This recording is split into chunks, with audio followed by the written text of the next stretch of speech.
Próximo tema nosso agora, pessoal, novação. Novação.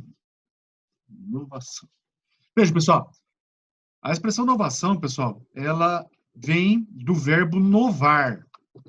O verbo novar, pessoal, ela significa renovar um contrato ou obrigação, convertendo-se em uma outra dívida para extinguir a primeira. Então, na verdade, pessoal, a expressão novação, ela é a junção de duas palavras, novar mais obrigação, que traduzindo aí nessa junção aí, por sobreposição aí, nós vamos ter a expressão novação. Novação. Uma obrigação mais novar gera aí a novação. O que é a novação? Modalidade de pagamento indireto em que eu vou extinguir uma obrigação anterior criando uma nova obrigação. Por isso o nome, novação. Nova obrigação. Tá? Então, eu vou extinguir a obrigação, pessoal, criando uma outra obrigação. Logicamente que essa outra obrigação, pessoal, tem que ser substancialmente distinta da anterior. Tá? Porque se não for diferente, pessoal, na verdade, eu não vou ter inovação. Eu vou ter uma prorrogação, uma confirmação, vou ter qualquer outra coisa, menos inovação. Então, eu tenho que ter uma diferença importante entre a obrigação anterior e a nova obrigação, para eu ter a inovação aí. Um ponto importante também que a doutrina destaca, pessoal, é que a novação, ela representa, na verdade, um pagamento ficto. Não há, na verdade, pagamento algum. Não há pagamento. Veja, pessoal, que diferente do que a gente viu na consignação e pagamento, onde nós temos um pagamento, diferente do que a gente viu lá na subrogação, onde nós temos um pagamento efetuado por um terceiro, diferente do que a gente viu na dação em pagamento, onde nós temos um pagamento, mas com uma prestação diversa, na novação, nós não temos pagamento. Nenhum. A dívida, na verdade, ela é extinta, a obrigação ela é extinta porque se criou uma nova obrigação. Mas veja que o credor não recebeu nada. Ele, na verdade, tem outra obrigação. Por isso que a doutrina fala que a novação, na verdade, é uma espécie de pagamento ficto. Porque extingue a obrigação, mas não tem pagamento. Tá? É um pagamento ficto, não é um pagamento real. Pessoal, é muito difícil ver a novação na prática. Por quê? Porque não é um instituto com aplicabilidade. Na verdade, só tem uma espécie de inovação que é aplicável na prática, que eu vou falar para vocês a situação onde ela é aplicada. Tanto que não tem nem exemplo de inovação. Tá? Eu tenho uma situação apenas onde a gente visualiza a inovação e é bem difícil de acontecer. E já vou explicar para vocês por que também não tem aplicabilidade prática. Na verdade, só serve para cair na prova de concurso da OAB, ou seja, só serve para ferrar a vida da gente, né? Para mais nada.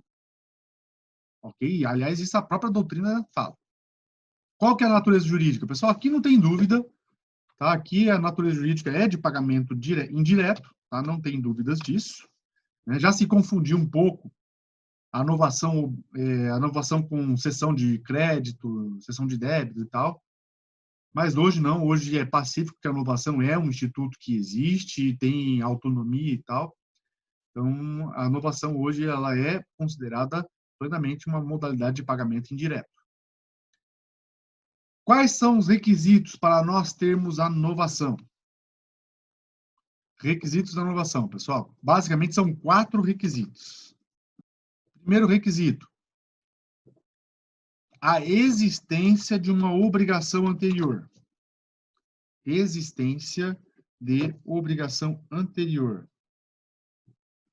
Em relação a isso, pessoal, alguns detalhes nós devemos observar. Então, eu tenho que ter a existência de uma obrigação anterior.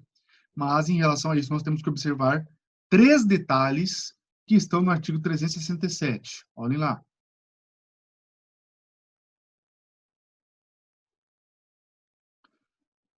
Salvo as obrigações simplesmente anuláveis, não podem ser objeto de inovação obrigações nulas ou extintas. Olhem aí, pessoal. Os 3 detalhes que nós temos que observar. Obrigação extinta não pode ser objeto de inovação. Por quê? Porque ela não existe mais. Obrigação extinta não pode ser objeto de inovação, simplesmente porque ela não existe mais. Segundo,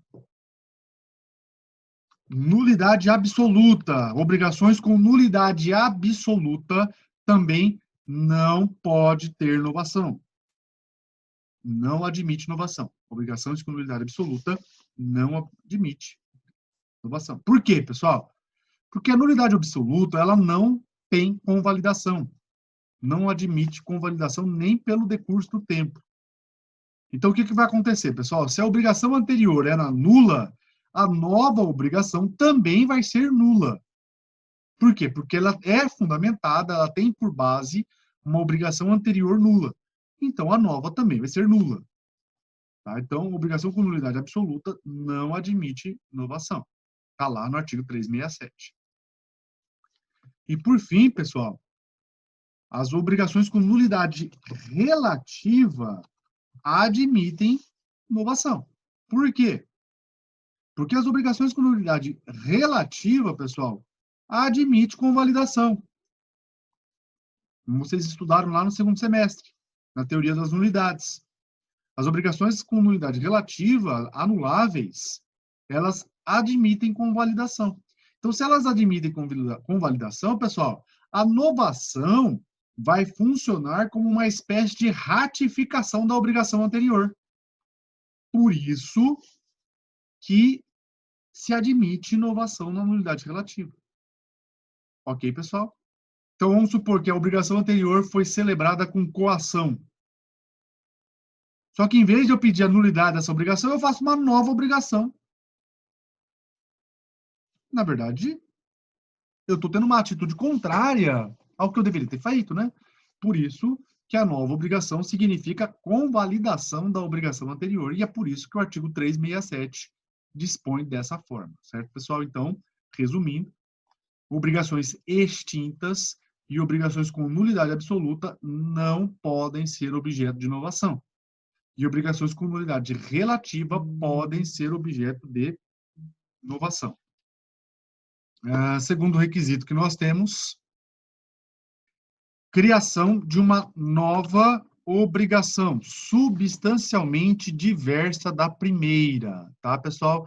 Então, não é simplesmente prorrogar um prazo, eu tenho que ter uma mudança própria na obrigação. Não pode representar a mesma obrigação, pessoal. Lembrando que, se eu não ter essa mudança substancial na obrigação, a nova obrigação apenas vai estar confirmando a primeira, apenas vai estar renovando a primeira, ou prorrogando a primeira.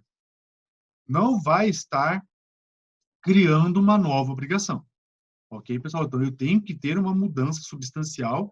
Eu já vou falar para vocês como é que funciona essa mudança substancial daqui um pouquinho, tá? Mas eu tenho que ter essa mudança aí. Terceiro requisito, pessoal. Vontade de inovar, animus novandi. Vontade de inovar. A vontade de inovar, pessoal, está no artigo 361 do Código. Ela pode ser tanto expressa quanto tácita, mas tem que ser inequívoca. Não pode ter dúvidas. Tem que ser inequívoca. Traduzindo isso, pessoal, não havendo esse ânimo de inovar aqui também, a segunda obrigação é apenas confirmar, ratificar, prorrogar, renovar a primeira, mas não vai criar uma nova obrigação. E isso está lá expresso no artigo 361 do Código. Olhem lá. Não havendo ânimo de inovar, expresso ou tácito, mas inequívoco, a segunda obrigação confirma simplesmente a primeira.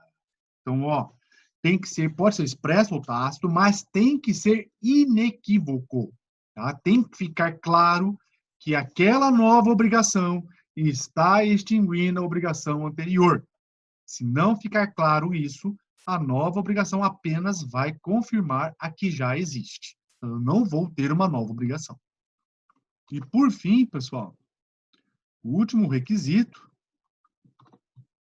observar todos os pressupostos de existência, validade do negócio jurídico. Vejam, pessoal, a novação está criando uma nova obrigação. Então, se a novação está criando uma nova obrigação, eu tenho que observar todos os pressupostos de existência, validade e eficácia do negócio jurídico. Tá? Eu tenho que observar todos os pressupostos de existência e validade do negócio jurídico, senão eu vou ter nulidade. Tendo nulidade, não vai produzir efeitos. Espécies. Agora, pessoal, vocês vão entender por que a inovação não tem aplicabilidade prática. Na verdade, pessoal, as espécies de inovação são 3. Essas 3 espécies estão lá no artigo 360. E são 3 espécies. Essas 3 aqui que nós vamos ver. 3 espécies. Objetiva, subjetiva e mista. Tá? Essas 3 espécies, na verdade, as 2 primeiras estão no artigo 360 e a terceira é a criação da doutrina. Começando pela primeira delas, que é a inovação objetiva, que está lá no artigo 360, inciso 1. Artigo 360, inciso 1. O que é essa inovação objetiva, pessoal? Eu vou ter a substituição do objeto da prestação ou de algum elemento objetivo da obrigação, pessoal. Então, eu vou trocar a prestação na nova obrigação. Cuidado! Não confundir inovação objetiva, como eu já disse para vocês, com dação em pagamento. Vejam que na dação em pagamento eu não tenho nova obrigação. No momento do pagamento, eu proponho a substituição da prestação e o credor aceita e recebe. No momento do pagamento. A novação não, pessoal. A novação eu vou trocar a prestação, mas eu vou assinar, eu vou estabelecer uma nova obrigação. Então, não precisa ser no momento do pagamento. Pode ser no momento distinto. Pode ser antes, pode ser depois. Não é no momento do pagamento. Eu vou estabelecer uma nova obrigação. Substituindo a prestação, substituindo o objeto da prestação ou algum outro elemento objetivo dessa obrigação. Mas tudo com uma nova obrigação. Não é meramente entregar uma prestação diferente. Entregar uma prestação diferente é dação. Estabelecer uma nova obrigação com nova prestação, inovação. Certo, pessoal? Veja, pessoal, que como eu disse, não precisa necessariamente substituir a prestação. Basta que eu tenha uma modificação substancial no objeto. Então, por exemplo, pessoal, eu tenho uma dívida em dinheiro que eu não estou cobrando juros. Só que aí o devedor chega para mim e fala, ó, Gilberto, seguinte, estou com um problema, não vou conseguir te pagar agora. Tem como a gente fazer, né, alguma coisa aí, prorrogar esse pagamento, eu te pago uns juros, uma multa, uns juros, alguma coisa assim? E aí eu falo, beleza. Vamos estabelecer, então, uma nova obrigação. A dívida agora, antes era 100, a dívida agora passa a ser 105. E aí você vai me pagar aí 1% de juros.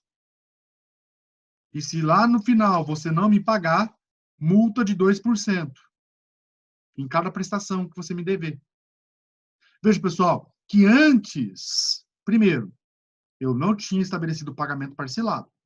Era a dívida de 100. Ponto.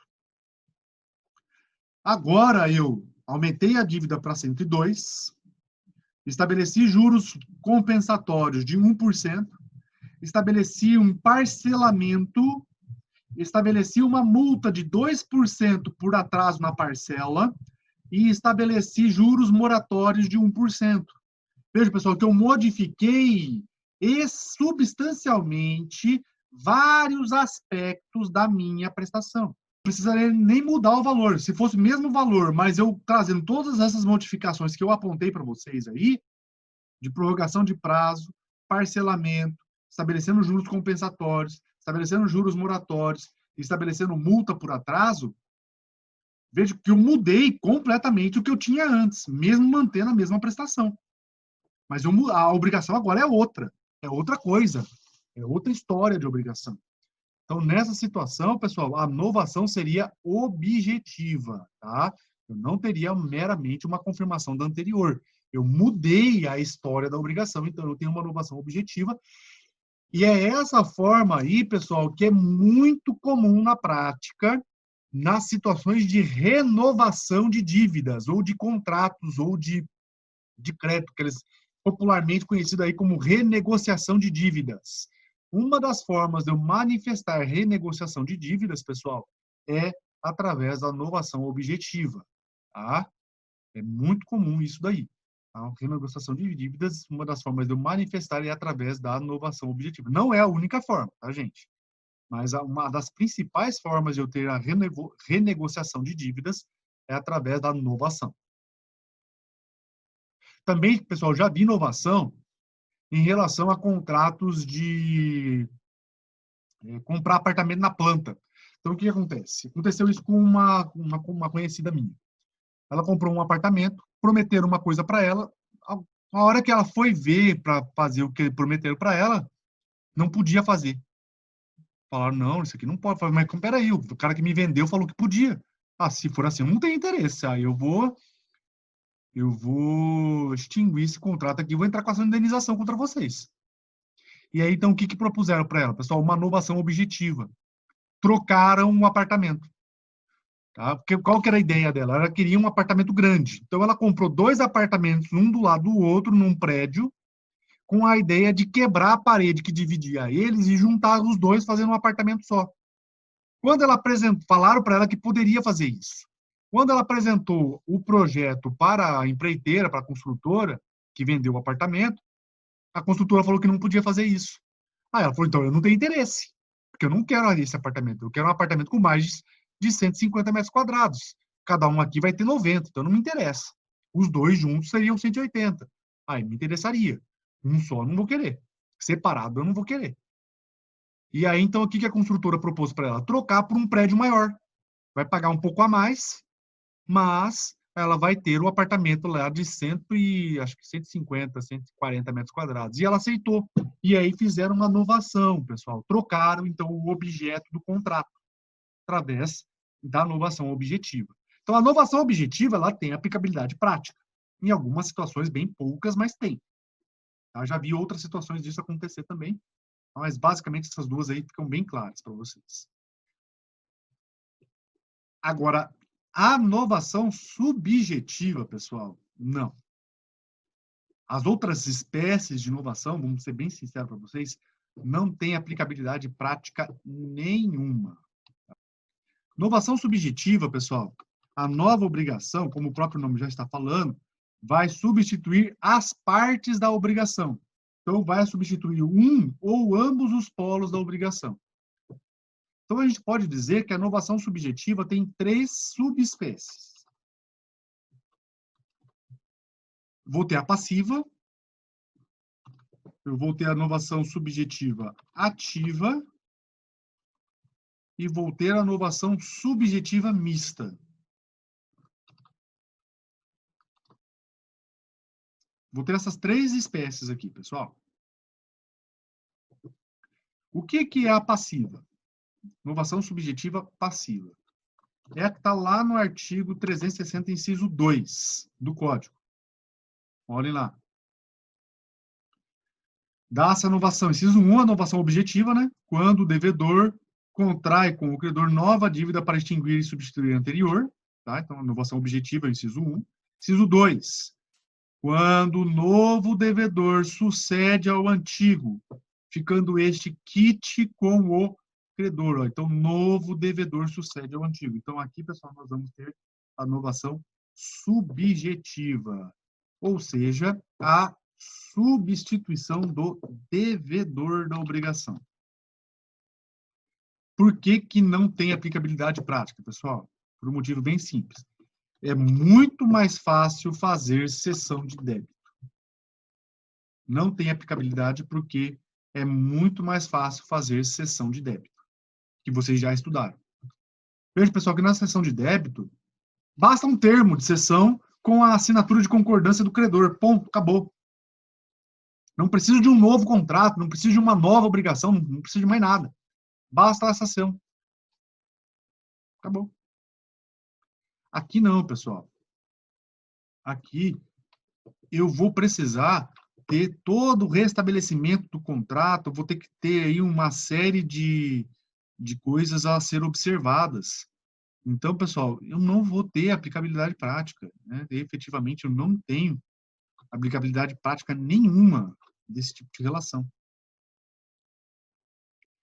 Veja, pessoal, que pelos artigos, a semelhança que existe entre a cessão de débito e a novação subjetiva passiva é tão grande que, se você olhar o artigo 362 e 363, se você olhar o artigo 362 e 363, pessoal, você vai ver que é muito parecido. Olha lá.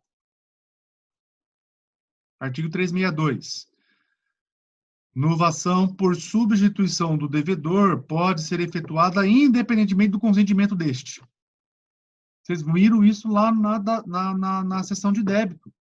Seção de débito por expromissão.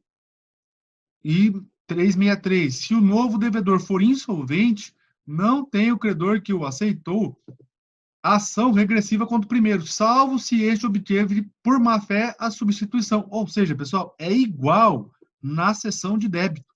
Não tem diferença. Por isso, pessoal, que a doutrina aponta que a novação subjetiva, ela pode ser por expromissão e pode ser por delegação, igual é na seção de débito. As consequências são as mesmas. Por isso, pessoal, que não tem aplicabilidade prática. É muito mais fácil você fazer a seção de débito do que fazer a novação subjetiva passiva. E olha que a seção de débito já é uma coisa difícil de acontecer. Então, pessoal, novação subjetiva passiva, substituição do devedor, pode acontecer por expromissão ou por delegação, igual é lá na seção de débito, e tem as mesmas consequências da seção de débito. Por outro lado, pessoal, a novação subjetiva ativa, que está lá no inciso 3. Quando, em virtude da nova obrigação, outro credor é substituído ao antigo, ficando o devedor quite com este. Olha aí, pessoal. Novação ativa. Está lá no inciso 3 do 360. E aqui eu vou ter a substituição do credor. A nova obrigação substitui o credor. Aqui, pessoal, tem menos aplicabilidade prática ainda do que a novação passiva. Por quê, pessoal? Por causa da cessão de crédito. Cara, olha só. Na novação ativa, você vai ter que ter a assinatura de todo mundo. Na cessão de crédito, pessoal, basta a assinatura do credor, que está transferindo para o terceiro. O devedor só tem que ser notificado. Essa notificação pode ser até na citação da execução. É muito mais simples a cessão de crédito do que eu fazer uma novação ativa. Por isso que não tem aplicabilidade prática, pessoal. E também não tem mais nada, é só isso aí. Não tem nenhum artigo que fala, não tem nada. É só isso. Então, veja, pessoal, é um instituto que não tem aplicabilidade prática. É muito mais fácil eu fazer a cessão de crédito ou fazer a cessão de débito do que eu fazer a novação. As outras espécies, pessoal, são menos aplicáveis ainda, né? Então, novação subjetiva mista nada mais é do que a substituição simultânea do credor e do devedor, que se confunde com a cessão de contrato. Confunde não, parecido. Parecido, com cessão de contrato, tá? E aqui, pessoal, eu vou aplicar as normas de um ou de outro no que couber. Novação mista, pessoal. Novação mista é uma criação da doutrina. O que vai ser essa novação mista, pessoal? É a mistura de novação objetiva mais novação subjetiva. Tá? Então, a novação mista é a mistura de novação objetiva mais novação subjetiva, né? Que é esse negócio que eu coloquei aqui, ó. Novação mista igual a novação objetiva mais novação subjetiva. Como é que vai se operar? Pessoal, primeiro, ó, não confundam novação mista com novação subjetiva mista. São dois tipos diferentes. Novação subjetiva mista, eu vou substituir credor e devedor.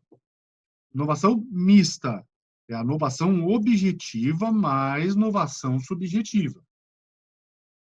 3 modos disso ocorrer. 3 modos disso ocorrer, pessoal. A substituição do objeto e do devedor. Então, eu vou ter aí a novação objetiva mais subjetiva passiva. Substituição do objeto e do credor. Então, novação objetiva mais subjetiva ativa. E novação com a substituição do objeto, do credor e do devedor. Então, novação objetiva subjetiva mista. Tá, pessoal? Eu vou ter essas 3 espécies aqui de novação mista. Esses 3 modos de operar. Efeitos da novação. Veja, pessoal, que o principal efeito da novação é o liberatório. Liberatório. Mas como assim, professor, liberatório? No sentido, pessoal, de que a novação, a nova obrigação, vai extinguir a obrigação anterior, tá?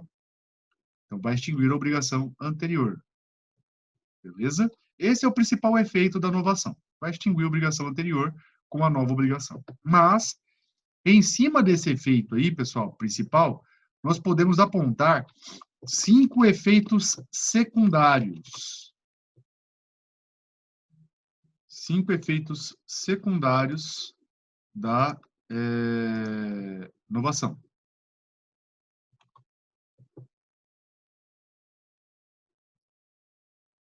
Primeiro efeito secundário da inovação, pessoal. Desaparecimento do estado de mora do devedor em relação à obrigação extinta. O que é mora, pessoal? Quando você atrasa uma conta, quando você tem que pagar a conta, você atrasa o pagamento da conta, significa que você está em mora. Então, mora nada mais é do que o atraso no cumprimento da obrigação. Então, com a nova obrigação, pessoal, vai extinguir, vai desaparecer o estado de mora do devedor. Ok? Por quê? Porque a obrigação está extinta. Está extinta, acabou a mora. Segundo, em relação à solidariedade passiva, pessoal. Em relação à solidariedade passiva, a nova obrigação só atinge os bens do devedor que participou da novação. Pessoal, os outros devedores estão liberados na nova obrigação. Ou seja, eles vão continuar devendo a obrigação antiga. A nova obrigação que eles não participaram, eles não estão vinculados. Tá, pessoal? Isso está lá no artigo 365 do Código. Olhem lá. Artigo 365, ó. Operada a novação entre credor e um dos devedores solidários, somente sobre os bens do que contrair a nova obrigação subsistem as preferências e garantias do crédito novado. Os outros devedores solidários ficam, por este fato, exonerados. Não que eles não devem mais, eles continuam devendo a obrigação anterior. Para eles, a obrigação anterior continua. A nova obrigação só vai atingir o devedor solidário que participou da novação. Ok, pessoal? Na verdade, vocês já estudaram isso lá quando vocês viram a solidariedade.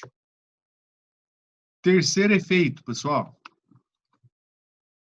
Secundário. A novação extingue os acessórios e garantias da dívida, salvo estipulação em contrário. Tá? Isso está lá no artigo 364, pessoal. A novação extingue os acessórios e garantias da dívida, sempre que não houver estipulação em contrário. Não aproveitará, contudo, o credor ressalvar o penhor, hipoteca ou anticrece, se os bens dados em garantia pertencerem a terceiro que não foi parte na novação. Então, veja, pessoal, o que significa isso daqui? Primeiro, a primeira parte do artigo significa isso aqui, ó, a regra. A novação extingue todos os acessórios e garantias da dívida, salvo estipulação em contrário. Salvo estipulação em contrário. Certo? Essa é a regra. Então, lá na estipulação em contrário, pode consignar na novação que as garantias continuam. Beleza. Só que, Se a garantia envolver terceiros, pessoal, por exemplo, fiança ou bens de terceiros garantindo a dívida, essa garantia vai se extinguir se o terceiro não participar da novação, ainda que se conste lá que a garantia continue. Então, ainda que se conste na novação que a garantia continua, se essa garantia, pessoal, envolver terceiros, ela não vai continuar, a não ser que o terceiro participe. Tá? É lógico, né, pessoal? Ele é terceiro. Então, para ele ser vinculado, ele precisa participar. Se ele não participar, os efeitos da obrigação não vai atingir a ele. Então, veja, pessoal, que na novação, se a garantia for de terceiro, a novação não atinge o terceiro se ele não participar. Quarto, o devedor ou o novo devedor perdem o benefício de todas as defesas resultantes da obrigação antiga. Então, pessoal, com a novação, se havia alguma defesa que o devedor poderia alegar lá na obrigação antiga, ele não vai mais poder alegar agora na nova obrigação, exceto as nulidades absolutas. Essa não tem como, até porque se a obrigação tem nulidade absoluta, não pode ser objeto de inovação. Né? A gente já viu isso. Mas, por exemplo, pessoal, coação, ele vai poder alegar? Não. Por quê? Perdeu. Está aqui na efeito. Coação já era com a novação. Prescrição, pessoal, a dívida era prescrita, aí foi feita a novação. Ele vai poder alegar prescrição? Não vai poder alegar prescrição. Por quê? Porque com a novação acabou esse benefício. Decadência, ele vai poder alegar decadência? Também não. Por quê? Porque com a novação acabou esse benefício. Então, qualquer defesa, exceto as nulidades absolutas, qualquer defesa que o devedor tinha antes, agora com a novação, ele não vai mais poder alegar. E por fim, pessoal, em relação à nova obrigação, é um débito novo, tá, pessoal? É um débito novo com suas próprias qualidades e características, ou seja, não se vincula com a obrigação anterior, a não ser pelo efeito extintivo, que é o primeiro efeito que nós vimos lá. Só. A única vinculação que existe entre a antiga e a nova obrigação, pessoal, é o efeito extintivo. Só, mais nada.